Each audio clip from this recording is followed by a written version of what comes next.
बच्चों, अब हम उपसर्ग के प्रकार के बारे में समझेंगे। उपसर्ग मूल रूप से 3 प्रकार के होते हैं।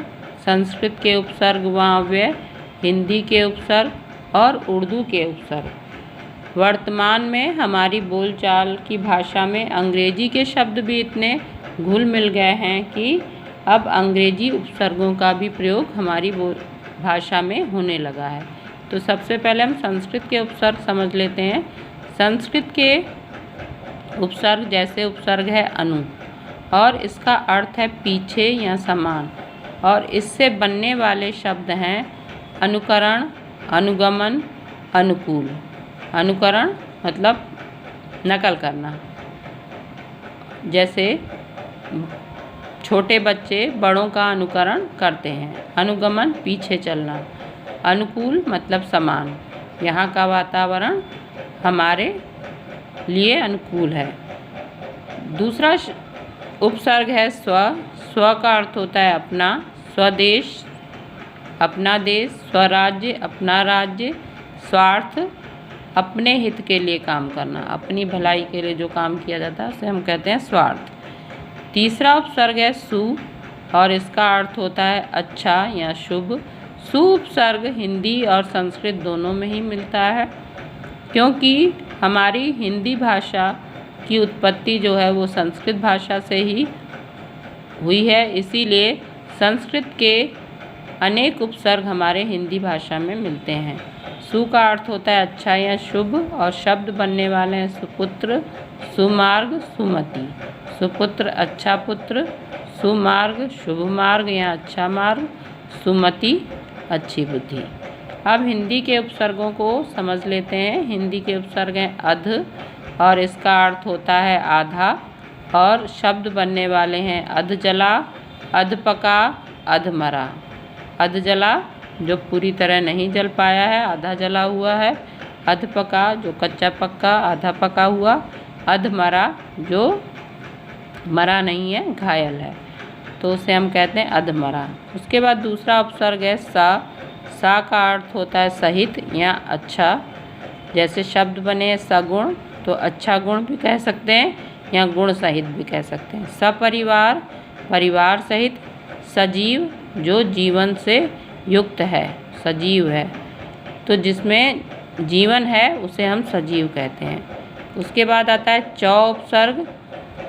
चौ उपसर्ग का अर्थ होता है चार, जैसे चौराहा, चौमुखा, चौमासा। चौराहा मतलब 4 राहों का समूह, और चौमुखा जैसे हम पूजा के समय 4 मुख वाला दीपक जलाते हैं उसे कहते हैं चौमुखा।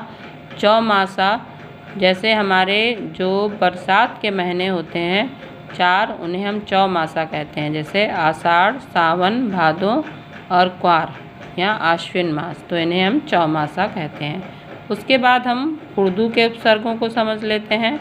उर्दू के उपसर्ग हैं बे। बे का अर्थ होता है बिना या रहित, और इससे बनने वाले शब्द हैं बेखबर, बेइज्जत, बेगुनाह।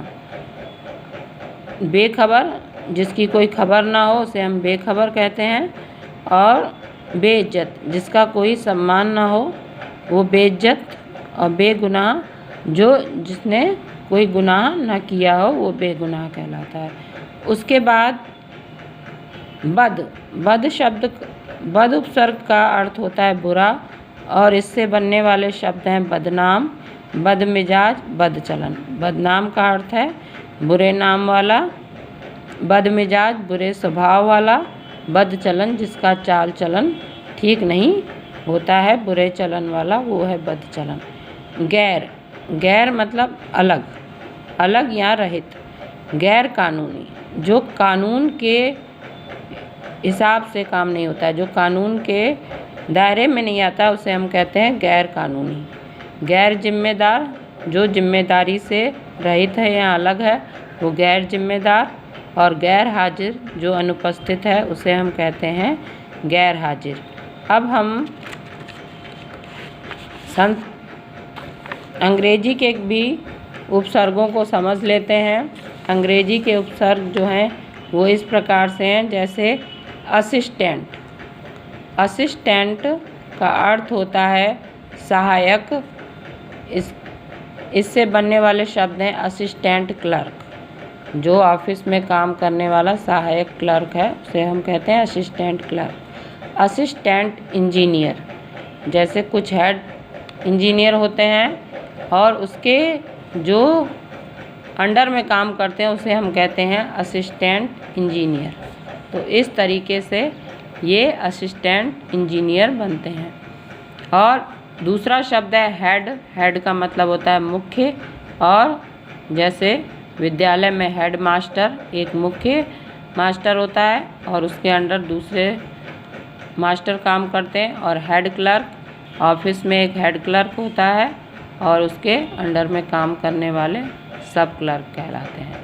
सब का मतलब होता है अधीन या नीचे, और इनसे बनने वाले शब्द हैं सब जज और सब कमेटी।